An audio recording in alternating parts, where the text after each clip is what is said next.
संत एकनाथ महाराजांच्या समाधी दर्शनाचे मुख्य द्वार या ठिकाणी आहे. मंदिराचा मुख्य द्वार आहे.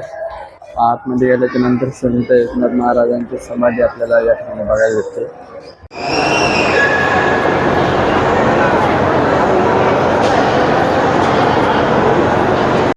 मुख्य द्वाराच्या आतमध्ये आल्याच्या नंतर असे एकदम शांत वातावरण या ठिकाणी बघायला भेटते.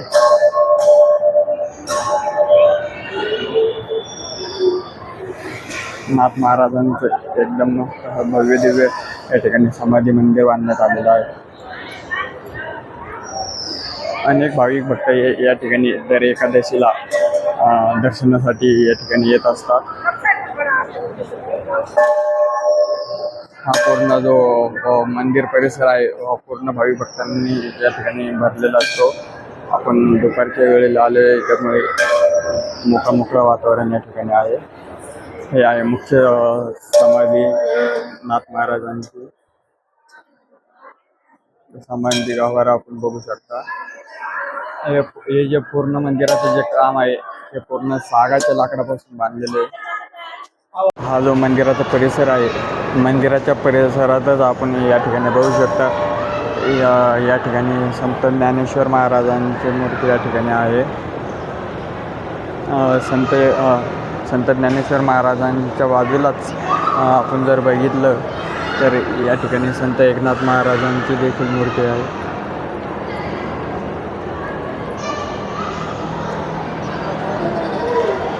त्यानंतर संत तुकाराम महाराजांची देखील या ठिकाणी मूर्ती आहे.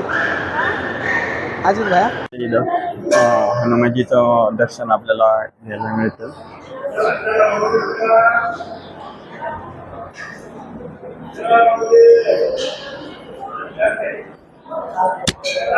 भव्य दिव्य या ठिकाणी काम झालेलं आहे. पूर्ण जे काम आहे पूर्ण सागाच्या लाकडापासून बनवलेलं काम.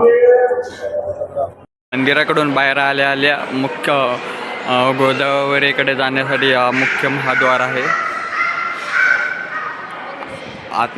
मंदिराच्या पलीकडच्या साईडला गेलं, द्वारातून बाहेर गेलं की गोदावरी नदी लागते.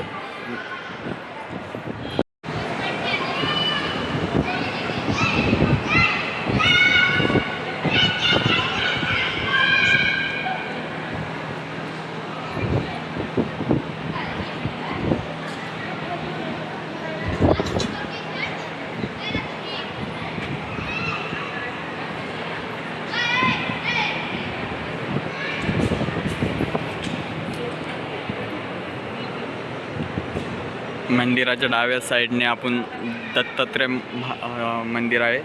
दत्ताचं जे मंदिर आहे त्या मंदिराकडे जाण्यासाठी मुख्य द्वार या ठिकाणी दिलेलं आहे. द्वारमधून बाहेर आल्याच्या नंतर आपल्याला समोरच दत्त मंदिर दिसतं. आपण नंतर बघूयाच दत्त मंदिर कसं आहे ते.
मंदिराच्या बाजूने आलो तर आपल्याला या ठिकाणी अशा प्रकारे कलाकृती बघायला भेटते.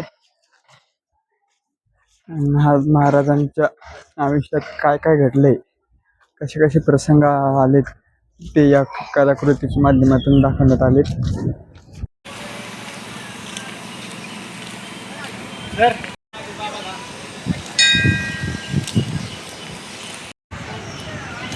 मंदिराच्या बाजूलाच आपल्याला हेच ते दत्त मंदिर बघायला मिळते.